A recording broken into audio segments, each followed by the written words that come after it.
S'il ne participe pas au G20, Georges Papandréou en est quand même la vedette. Depuis que le Premier ministre grec a annoncé un référendum sur le plan d'aide à son pays, l'Europe n'a qu'un seul objectif, le contraindre à ne pas remettre en cause le plan de secours voté il y a quelques jours. Paris et Berlin ont donc bouleversé leur agenda afin de rassurer les marchés et n'hésitent pas à poser leurs conditions, car un non à ce référendum grec stopperait la mise en œuvre de ce plan.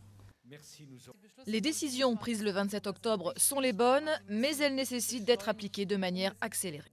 La Grèce veut-elle ou non rester dans la zone euro? Nous le souhaitons très vivement, et nous ferons tous nos efforts pour que cela soit possible. Mais c'est au peuple grec qu'il appartient de répondre à cette question. C'est la première fois que la sortie d'un État de l'Union monétaire est aussi explicitement envisagée, ce qui rend encore plus difficile l'objectif initial de ce G20, rassurer les États-Unis et les pays émergents, inquiets de voir se propager la crise européenne. Le président chinois Hu Jintao a déjà annoncé qu'il attendra l'issue du vote grec début décembre avant d'investir dans le fonds de secours européen. La crise au centre des préoccupations de ce sommet relègue donc au second plan des points tels que la régulation financière.